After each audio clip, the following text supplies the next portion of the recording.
I'll speak to you then. Brilliant stuff. What's this? For your next content, can you put the video about how to overcome fear of cold calling?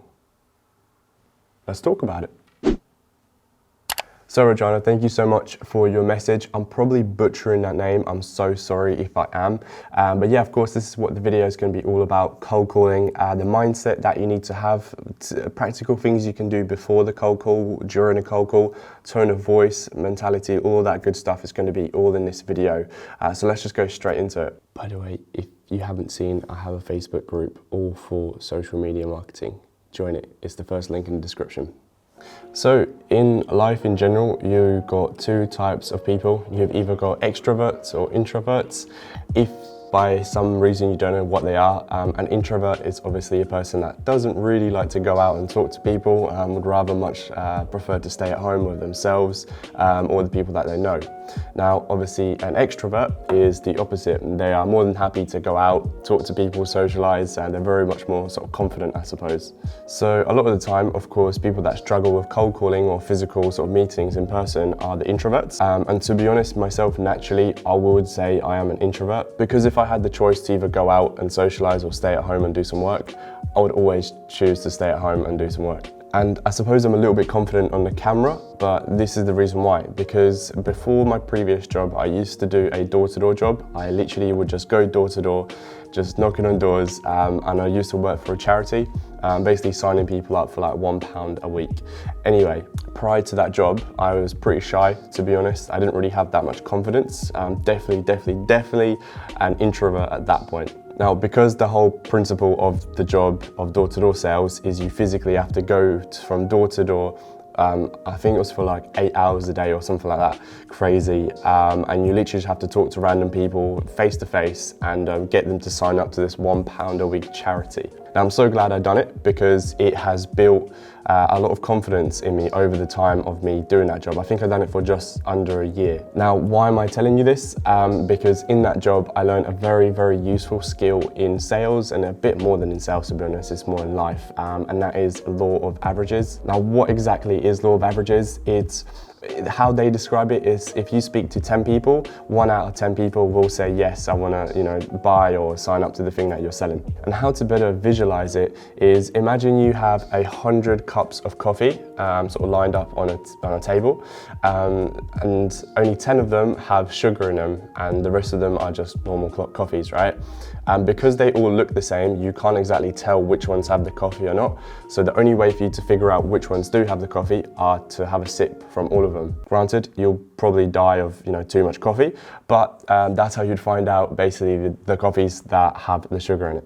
And it's the same in social media marketing, okay? So if you call 100 places and you have a great pitch in place with a good script and you're confident enough, at least 10 of those calls out of 100 will accept to have a meeting with your discovery call. So yeah, the first thing I want you to understand, it's all a numbers game. So that's all that law of averages is, okay? So you might be on your 86th call and everybody says no up until the 87th call. 87th call might be a super cool guy or girl that understands what you're calling them for and go, yeah, I think that's a great idea, especially right now with how everyone's in quarantine, etc. I do understand that social media marketing is very important. Absolutely. When are you able to do a call? It's as simple as that. You might think the whole day, you might be down, you might be feeling annoyed, until that 87th call that says yes, and now all of a sudden your mood is up and you forgot about all the 86 people that said no to you previously. So just understand that it's a numbers game, and yeah, it's a numbers game. That is the first one. The next thing that I've got written down, and this is another thing that I learned in that door-to-door job, is when somebody says no, don't take it personal. They're not saying no to you personally as a person, they're saying no to your business or to your service, whatever you're trying to obviously call for. So this really helps you maintain a positive attitude for the whole time you're doing cold calls. Yes, you're gonna speak to some shitheads that will just be annoying and just be rude to you, but don't take it personal. You know, you never know as well, they might be having a bad day, and in their eyes, they might not see the potential in social media marketing. So if they're having a bad day, and now all of a sudden they get a call thinking, okay, maybe it's a potential customer, and it's you offering like, you know, social media marketing, and if they don't understand it, they're just automatically gonna, you know, think you're wasting their time, etc. So for those people, just don't take it to heart. You know, they just don't know better.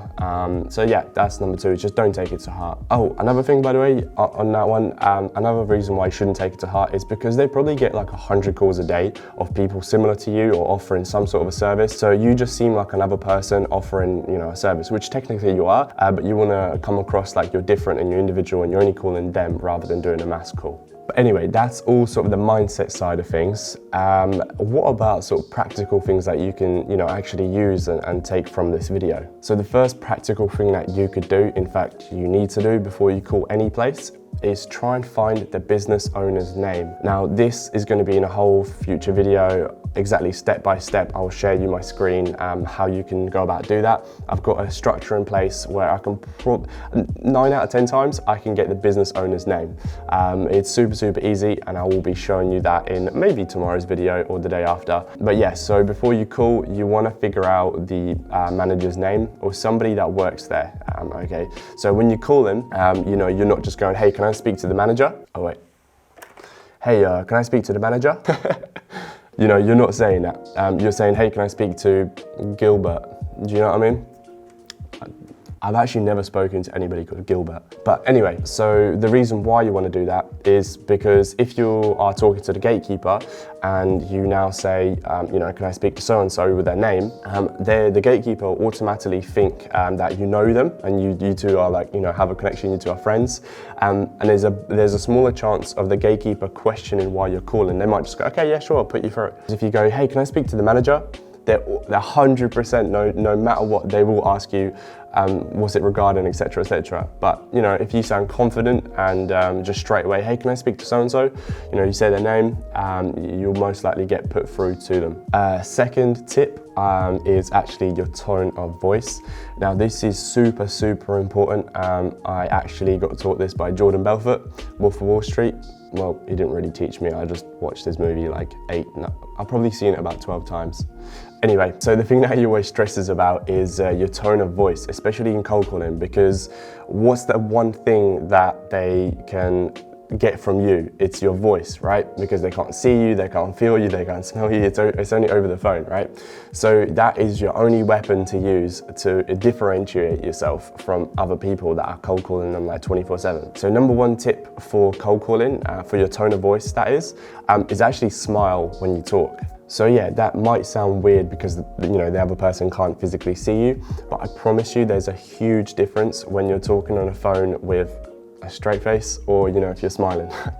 Try to do a straight face. Oh, by the way, I'm wearing a hat because we're in quarantine and I haven't had a haircut in like 2 weeks. Yeah, it's rough, bro. So I'm probably gonna wear a hat for the next couple of videos. So you should not only smile, you should sound very excited, enthusiastic. Not excited to the point where like you're taking the piss and then they can just tell. There's a level where you need to go to. Another thing, I think I learned this from Jordan Belfort, I think it was one of his books. You have to mirror. Mirroring is massive.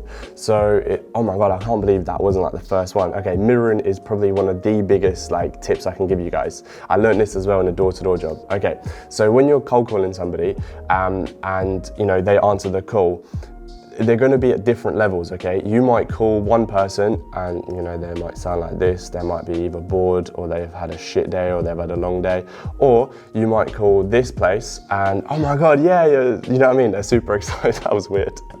But yeah, they're super excited, okay? Their energy levels are here, whereas this one, energy levels are here. So this is what you need to do. So if you're calling the place and it's a place like this where the owner is energy levels are low and they're talking slow and more quietly, you need to mirror that. Vice versa, if their energy levels are high and they're talking really fast, you need to mirror that. Now you might be wondering, why is that? It's because everybody likes people that they can relate to. So if they're talking on the phone and they're talking really slowly and quietly because, I don't know, they've had a shit day or they've had a long day, whatever it is, or maybe that's just naturally how they talk, right? I don't know why I keep holding this up. Oh yeah, anyway, so maybe that's just naturally how they talk. Now, if you're coming at them talking at like 100 miles an hour and super high energy and high pitch, there is a point where it's a bit too much, and you'll sound salesy, and two, the most important part is they won't relate to you and you won't have a commonality at all. You won't really have a conversation. They will know that you're basically following a script and you're talking to like everybody, right? So like, put it in example as well. If you go to your mum or your dad or your best friend, right? You just go and that, you know, a person that you've known for ages, and you go and have a chat with them, and they, for whatever reason, are sounding like this, like, I don't know, you're trying to talk to them, but they're like this. You wouldn't like naturally go, oh my God, that's great, yeah. Like, you know what I mean? You'd go back on their level and just, you know, talk to them like how they're talking to you. So yeah, I hope that makes sense. I think I rambled on a little bit, but yeah, that's that one. And the last thing that I've got written down for cold calling, and it's for everything really in social media, no matter how your cold outreach is, remember the whole point of the cold outreach is to book in that discovery call or discovery meeting, whatever it is, okay? You're not, first of all, calling up the place and going, you know, pitching your services.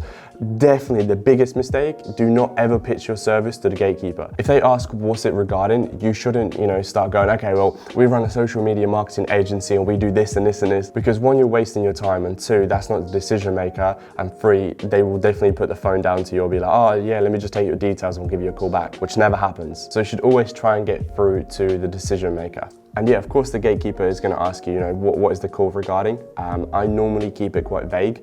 I say something along the lines of, oh, we're just lead providers for car dealerships. I was trying to speak to Scott because I noticed something concerning in your current marketing strategy. So I was just going to see if I can have a chat with him. It won't take more than 2 minutes. You wanna get the gatekeeper to understand that this is going to be a quick call and you're not going to take up too much of the business owner's time. Because at the end of the day, the gatekeeper's job, all they have to do is basically get rid of people like you.